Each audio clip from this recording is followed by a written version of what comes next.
Hello student, बात करेंगे स्तन ग्रंथियों की। तो हमने यहाँ पर जो भी महिला के यानी कि मादा जनन तंत्र के हमारा प्राथमिक अंग अंडाशय की संरचना पढ़ ली है, सहायक अंग की संरचना पढ़ ली है, जिसमें कि हमने अंडवाहिनी, गर्भाशय, ग्रीवा, योनि, बाह्य जनेंद्रिय, इन सबको बहुत अच्छे से डायग्राम के माध्यम से समझ लिया है। अब हम आज की क्लास में यहाँ पर क्या डिस्कशन करने वाले हैं, महिलाओं में उपस्थित स्तन ग्रंथियों के बारे में। तो पहले हम डायग्राम के माध्यम से समझेंगे और फिर उसके बाद हम यहाँ पर क्या करेंगे, एनसीईआरटी की लाइन को क्लियर करते हुए पढ़ेंगे। ठीक है, चलिए अब हम बात करते हैं स्तन ग्रंथियों की। तो जो मादा शरीर होती है उसमें भी क्या होगी, एक जोड़ी स्तन ग्रंथियां होती है। ठीक है, ये हमारी वही कलिका आ गई है सुंदरी सी। ठीक है, तो कहां होगी स्तन ग्रंथियां, वक्ष भाग में उपस्थित होती है। संख्या में कितनी होगी, एक जोड़ी क्या होती है, संख्या में उपस्थित होती है। अरे आज मैंने उसको साड़ी पहना दी थी है ना, साड़ी पहन रही थी ये, मैं यहां से साड़ी बनाने लग गई थी। ठीक है, तो हमने देखा कि यहाँ पर क्या है, यहाँ पर महिला का जनन तंत्र स्थित है। ठीक है, यहाँ पर क्या है, बाह्य जनेंद्रिय स्थित है। क्लियर। उसके बाद जो सहायक अंग में हमने बात, सहायक ग्रंथि में बात करी है, तो एक जोड़ी क्या होती है, महिला में स्तन होते हैं। ठीक है, अब अगर स्तन की हम बाह्य संरचना को देखेंगे तो यहाँ पर हम बात करते हैं जो स्तनों का निर्माण होता है ना, ये पसीने ग्रंथियों का ही एक रूपांतरण इनको माना जाता है। ठीक है, जब हम बाह्य संरचना में देखते हैं एक स्तन की बाह्य संरचना, हम एक स्तन की बाह्य संरचना को देखेंगे तो उसकी संरचना कुछ इस तरीके से है। ठीक है, इसकी संरचना में भी क्या बनी हुई है, वशावयी ऊतकों से बनी हुई है। ठीक है, तो इसमें क्या होता है, यहाँ पर बाहर की साइड, ठीक है, स्तन में जो बाहर की साइड कुछ डार्क सा एरिया होता है ना, ब्लैक ब्लैक सा एरिया होता है। ठीक है, ये जो ब्लैक ब्लैक सा एरिया होता है ना, इस एरिया को क्या कहते हैं, एरियोला कहते हैं। ठीक है, ये जो ब्लैक ब्लैक सा एरिया होता है ना, इस एरिया को एरियोला कहते हैं। ठीक है, एरियोला होता है और इसमें आप देखोगे कि कई सारी छोटी छोटी ग्रंथियां उपस्थित होती है। यहाँ पर आपको देखने के लिए मिलता है कि इसमें क्या होती है, छोटे छोटे इस तरीके से दाने दाने दाने जैसी क्या होती है, छोटी छोटी संरचनाएं होती है। ये क्या होंगी, ग्रंथियां होती है। ठीक है, ये ग्रंथियां उपस्थित होती है। क्लियर। ठीक, एरियोला के ठीक मध्य में क्या होंगे, यहाँ पर एक और संरचना होती है, ये संरचना जिसके द्वारा जो हमारा शिशु होगा, ठीक है, महिला का जो शिशु होगा वो क्या करता है, दुग्ध को लेता है ना, दुग्ध को लेता है। तो इस संरचना को क्या कहेंगे, इसे कहते हैं निपल। ठीक है, इस संरचना को क्या कहेंगे, निपल्स कहते हैं। ठीक है, यानी कि ये कैसी संरचना है, स्तन की संरचना है, निपल्स हम इनको कहेंगे। क्लियर। ठीक है, ये तो हो गई स्तन की बाह्य संरचना के बारे में। अब हम जब देखेंगे इसके अंदर, मैंने कहा कि ये ग्रंथियां रूपी संरचना है, ये क्या होंगे, अब हमने इसकी अनुप्रस्थ काट को देखना है कि आखिर इसके अंदर ग्रंथियां किस तरीके से है। ठीक है, तो चलिए अब इसके बारे में हम चर्चा करते हैं। क्लियर है सभी को। ठीक है, चलेंगे यहीं पे समझ देते हैं, यहां पर समझते हैं। तो हमने क्या करा, कलिका का साइड व्यू देखा, तो साइड व्यू हम जब करेंगे तो हम उसकी क्या देख रहे हैं, काट को देखते हैं, आखिर उसकी स्तन ग्रंथियां किस तरीके से होगी। ठीक है, चलो सबसे पहले हम उसको तिरछा खड़ा कर दिया हमने। ठीक, ये जो भाग था वो एरियोला मैंने बता दिया, और यहाँ पर क्या है, निपल्स उपस्थित है जिससे दुग्ध का स्त्रवण होगा। इतनी बात सभी को क्लियर है। अब आपने क्या करना है, एक एक करके यहाँ पर लाइंस को पढ़ना है। देखिए, ठीक है, चलिए हम पढ़ रहे हैं कि जो स्तन है उसमें कई सारी ग्रंथियां उपस्थित होती है और उन ग्रंथियों से ही क्या हो रहा है, दुग्ध का स्त्राव हो रहा है। अब आपको एक और चीज क्लियर कर लेती हूं, मादा में जो दुग्ध का निर्माण होता है वो किसके कारण होता है, प्रोलैक्टिन हार्मोन्स करता है यहाँ पर मादा में निर्माण।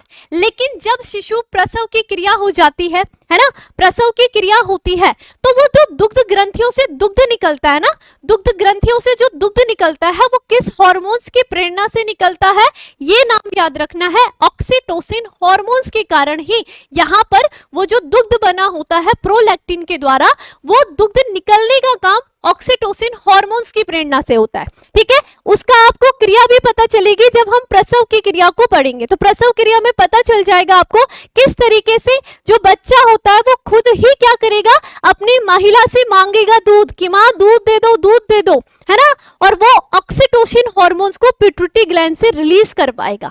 ठीक है, तो बड़ा सा इंटरेस्टिंग सा लगेगा जब हम प्रसव की क्रिया को पढ़ेंगे। क्लियर है, तो उस क्लास में जब पढ़ेंगे तो वहां पर मैं आपको डिटेल में और बता दूंगी।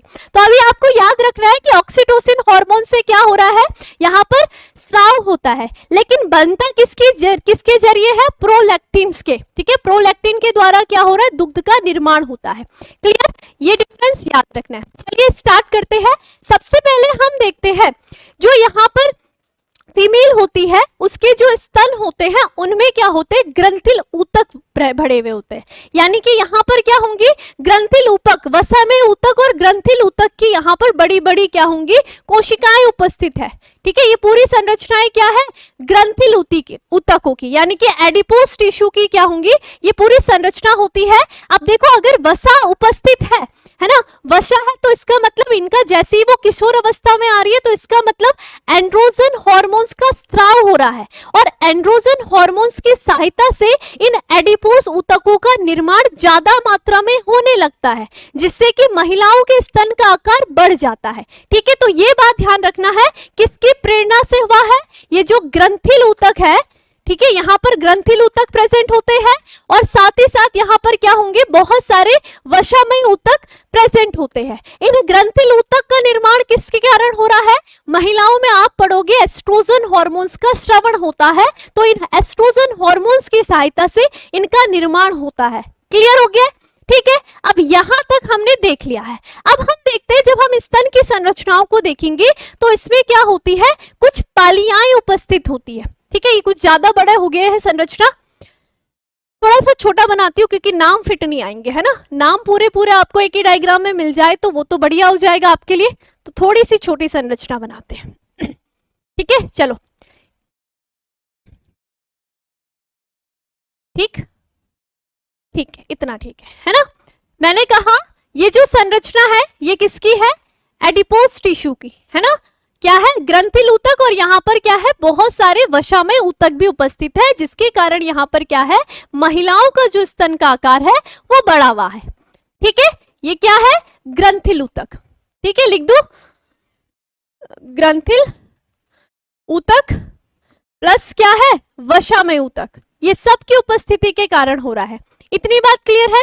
उसके बाद हम देखते हैं कि यहाँ पर एक जोड़ी, अगर हम एक स्तन की संरचना को देखते हैं तो इसमें क्या होंगी, 15-20, कितनी संख्या में, 15 और 20 संख्या में। ठीक है, 15 और 20 संख्या में क्या होते हैं, इसमें यहाँ पर स्तन पालियां होती है। क्या होंगी, स्तन पालियां होती है, पालियां होती है। संख्या भी याद रखना है, कुछ इस तरीके से स्तन पालियां होती है, ये हमने बना दी, ये क्या है, स्तन पालियां है। ठीक है, और कितनी संख्या में होंगी, 15 से 20 संख्या में स्तन पालियां, यानी कि मेम्बेरी लोब्यूल्स, मेम्बेरी लोब्यूल्स होती है।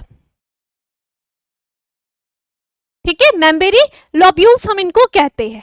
इतनी बात क्लियर सभी को, ध्यान से पढ़ो। ठीक है, उसके बाद हम देखते हैं कि इन स्तन पालियों के अंदर भी छोटी छोटी कूपिकाओं की संरचना होती है। तो यहाँ पर मैं छोटी छोटी कूपिकाएं बना देती हूँ, ये कुछ इस तरीके से क्या होंगी, इनके अंदर कई सारी संख्याओं में, इन पालियों के अंदर कई सारी संख्याओं में क्या होती है, कूपिकाओं की संरचना होती है। और कैसी होती है, गुच्छी नुमा होती है ना। आप देख रहे हो कि एक ही पाली में बहुत सारी कूपिकाएं उपस्थित है। ठीक है, तो इन संरचनाओं को क्या कहेंगे, इन गुच्छों रूपी संरचनाओं को क्या कहते हैं, कूपिकाएं कहते हैं।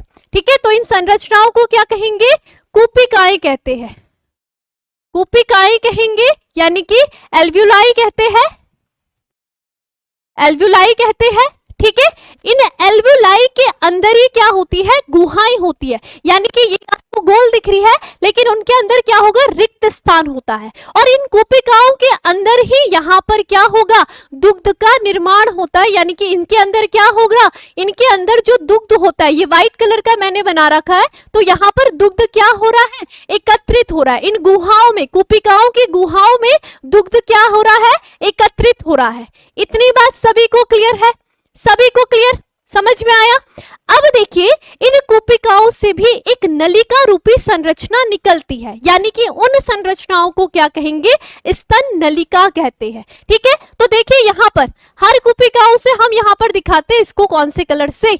ब्लू कलर से दिखाती हूँ, है ना। जैसे कि इसकी ये निकली नलिका, ठीक है, फिर इसकी यहाँ पर निकली नलिका, यहां से निकली नलिका, तो ये एक नलिका बन गई, इसकी नलिका निकली, इसकी नलिका निकली, ये सब एक जगह जुड़ रहे हैं, है ना। आप देख सकते हो कि यहाँ से ये जो अलग अलग कूपिकाओं है सबकी अपनी अपनी नलिकाएं निकल रही है ना। फिर यहाँ पर देखो ये इसकी नलिका, ये इसकी नलिका, और आगे चल करके ये सब कहाँ निकल रही है? एक ही नलिका में मिल रही है। तो इन्हें क्या कहते हैं? इन्हें कहते हैं स्तन नलिका। इन्हें क्या कहेंगे? स्तन नलिकाएं कहते हैं। ठीक है, स्तन नलिकाएं कहते हैं, यानी कि इनको क्या कहेंगे? मैमेरी ट्यूब्यूल्स कहते हैं। ठीक है, नलिकाएं यानी कि ट्यूब्यूल्स कहते हैं। इतनी बात क्लियर है? अब आप देख सकते हो कि ये आगे मिलकर के अपनी अपनी, इसकी क्या हो गई है? इसकी ये वाली निकली है, इन तीनों को मिलाकर के यहाँ पर इन्होंने एक साइड एकत्रित हो गई है, यहाँ पर ये एक साथ एकत्रित हो गए हैं, यहाँ पर ये एक साथ एकत्रित हो गए हैं। तो यानी कि जो स्तन नलिका आगे चल करके एक समूह का निर्माण कर रही है ना। तो ये जो समूह की अलग अलग नलिकाओं का ये जो समूह आपको दिख रहा है, इन समूह को हम क्या कहते हैं? इन्हें कहते हैं स्तन वाहिनी। ठीक है, इन्हें क्या कहेंगे? स्तन वाहिनी कहते हैं, यानी कि मैमेरी डक्ट कहते हैं, मैमेरी डक्ट कहते हैं। ठीक है, और ये स्तन वाहिनी आगे आगे की ओर क्या होगी? गुच्छे रूपी संरचना में आ जाती है। यहां पर क्या हो रही है? ये गुच्छे नुमा संरचना में आगे क्या होगी? सारी की सारी, अब 15 से 20 है तो यहाँ पर पूरी 15 से 20 गुच्छे नुमा संरचना बन रही होगी, है ना। तो ये जो गुच्छे नुमा यहाँ पर संरचना आगे बन रही होगी, यहाँ पर ये जो संरचनाएं आप देख रहे होंगे, इन्हें हम क्या कहेंगे? स्तन तुम्बिका कहते हैं। क्या कहेंगे? स्तन तुम्बिका कहते हैं, तुम्बिका। ठीक है, यानी कि मैम्बेरी, मैम्बेरी क्या कहेंगे? मैम्बेरी इसको कहेंगे एम्पुला। ठीक है, एम्पुला कहते हैं। इतनी बात क्लियर है? ठीक है, और ये सारी की सारी स्तन तुम्बिका आगे की और बाहर की साइड कहाँ खुल रही है? इस निपल्स के थ्रू बाहर खुल रही है। और उसके पश्चात ये देखो दुग्धकार यहाँ से क्या आ रहा है? दुग्ध कैसे आ रहा है? आप देख रहे हो, इन कूपिकाओं से निकला, फिर ये स्तन नलिकाओं में आया, ये स्तन नलिकाओं में आया, उसके बाद स्तन वाहिनी में आया। ठीक है, उसके बाद कहाँ आया? इन एम्पुला में आया, इन एम्पुला में आया, और लास्ट में यहाँ पर क्या होता है? ये जो दुग्ध वाहिनी होती है, ठीक है, ये जो दुग्ध वाहिनी होती है, इनके द्वारा क्या त्याग दिया जाता है? बाहर त्याग दिया जाता है।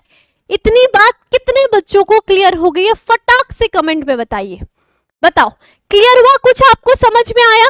ठीक है, ठीक है, और इसको हम क्या कहते हैं? लैक्टिफेरस डक्ट कहते हैं। बताओ क्लियर हुआ सभी को? हुआ?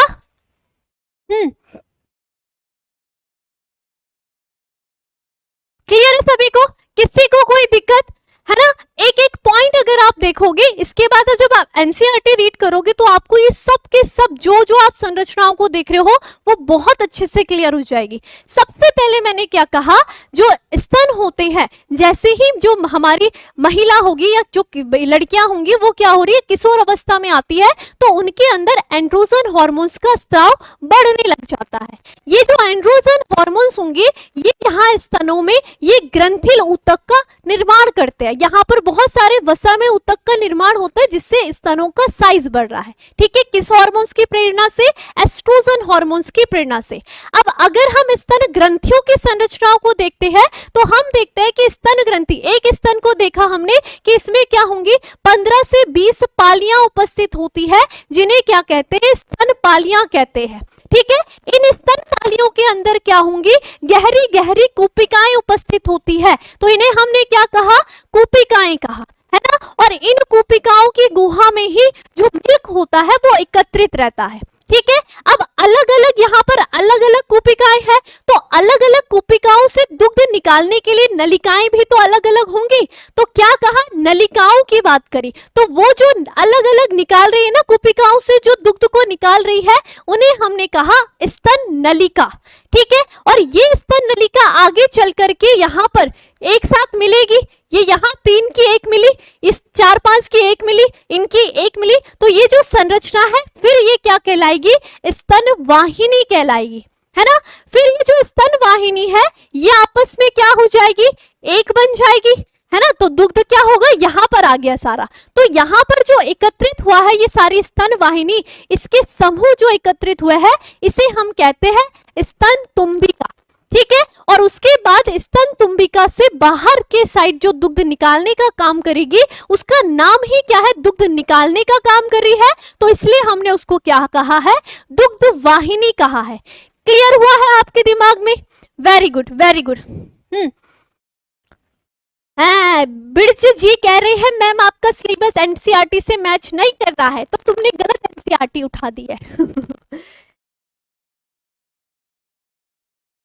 ठीक है, इतनी बात क्लियर है, तो ये आपने ध्यान रखना है। ठीक है, ये ध्यान रखोगे। चलिए, क्लियर सभी को? अब देखिए एक एक करके हम एनसीईआरटी की लाइन को पढ़ेंगे तो आपको और अच्छे से क्लियर हो जाएगा। हो जाएगा clear? Very good, very good. Like भी कर देना जरा। मैम जी लाइक मांग रही, बताओ। चलो, तो ये संरचना आप देख रहे हो। ठीक है, यहाँ पर देखो, और मैंने कहा ना स्तन क्या होंगे, वक्ष भाग में है, तो यानी कि पसलियां, तो उनके अग्रभाग में क्या है, स्तन स्थित है। ठीक है, यहाँ पर पहले हमने देखा वसामय ऊतक है, ये आ गया आपका वसामय ऊतक। ठीक है, उसके बाद हम देख रहे हैं उसमें क्या है, स्तन पालियां उपस्थित है। ठीक है, 15 से 20 संख्या में।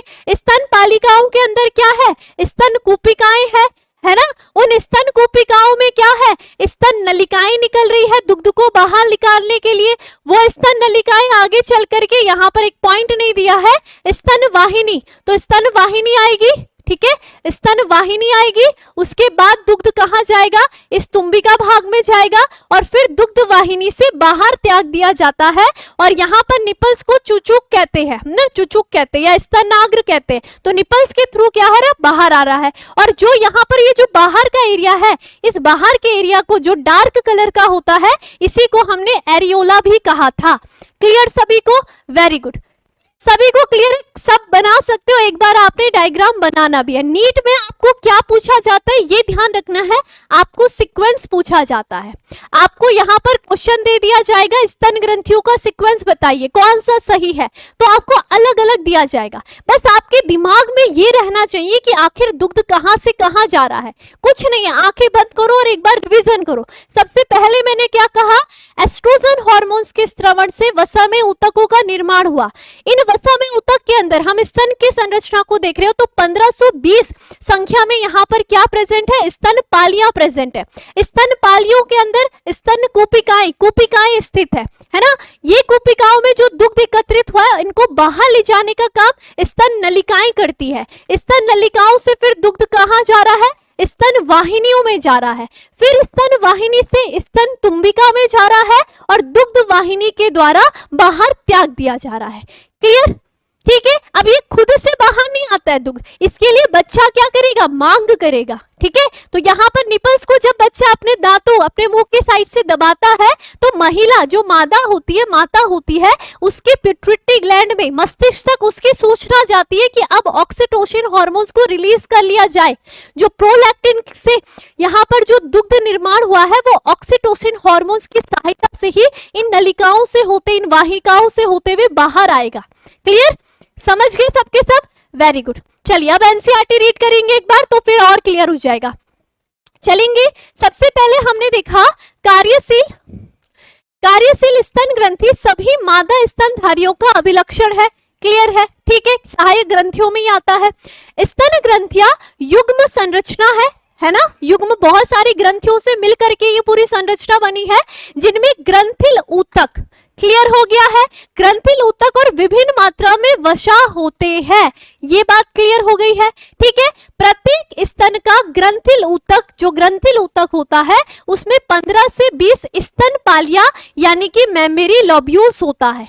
ये बात क्लियर हो गई है। इन मेम्ब्रेनरी लोब्यूल्स पे, इनमें कोशिकाओं में क्या होंगे, कोशिकाओं के गुच्छ होते हैं। उन कोशिकाओं के गुच्छ को क्या कहेंगे, कूपिका कहते हैं। जहां पर क्या है, जो दुग्ध है वो एकत्रित हो रहा है, यानी कि कूपिकाओं की कोशिका में दुग्ध स्रवित होता है, जो कूपिकाओं की गुहा में क्या है, एकत्रित होता है। क्लियर हो गया है, ठीक है। उसके बाद हमने देखा कूपिकाएं स्तन नलिका, बाहर किससे आ रही है, अलग अलग कूपिकाओं की जो स्तन नलिकाओं में खुलती है, और प्रत्येक पाली की नलिकाएं है ना मिल करके कहां खुल रही है, स्तन वाहिनी में, यानी कि मेम्ब्रेनरी डक्ट्स में खुल रही है।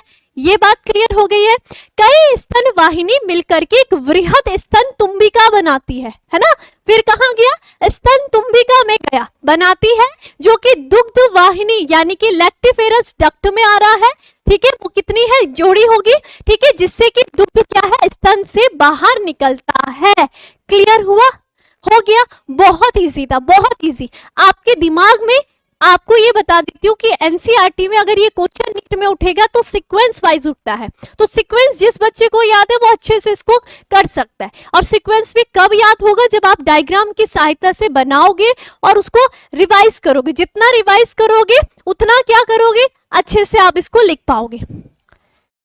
हाँ, इंग्लिश में भी मैंने जो टॉपिक में आपको इंग्लिश में भी बता रही हूँ तो उसके चांसेस है कि वो इंग्लिश में भी आएगा। ठीक है, तो इसलिए मैंने आपको इंग्लिश में भी बताया है। चाहे तो मैं हिंदी में खत्म कर ली थी, लेकिन नीट हमने कहा हम आपको इस साल नीट टच दे रहे हैं, तो इसलिए आपका थोड़ा बहुत जहां पर लगेगा कि वो इंग्लिश में भी पूछा जा सकता है, तो इसलिए वहां पर इंग्लिश भी हम मिलाएंगे। क्लियर है सभी को, ठीक है। तो मुझे लगता है कि जितने भी बच्चे यहाँ पर बैठे हुए होंगे सभी को क्लियर भी हो गया होगा। तो आज का जो हमारा टॉपिक था स्तन ग्रंथियों का, वो क्लियर हो गया होगा। अब ये आपको एक डायग्राम दे रखा है, ये पूरा का पूरा आपका मादा जनन तंत्र का है। ठीक है, तो चाहे तो ऐसा, वैसे तो वही वाला बनता है, लेकिन आपको ये साइड व्यू दिया गया है मादा जनन तंत्र का। क्लियर हो गया, वेरी गुड, वेरी गुड, ठीक है।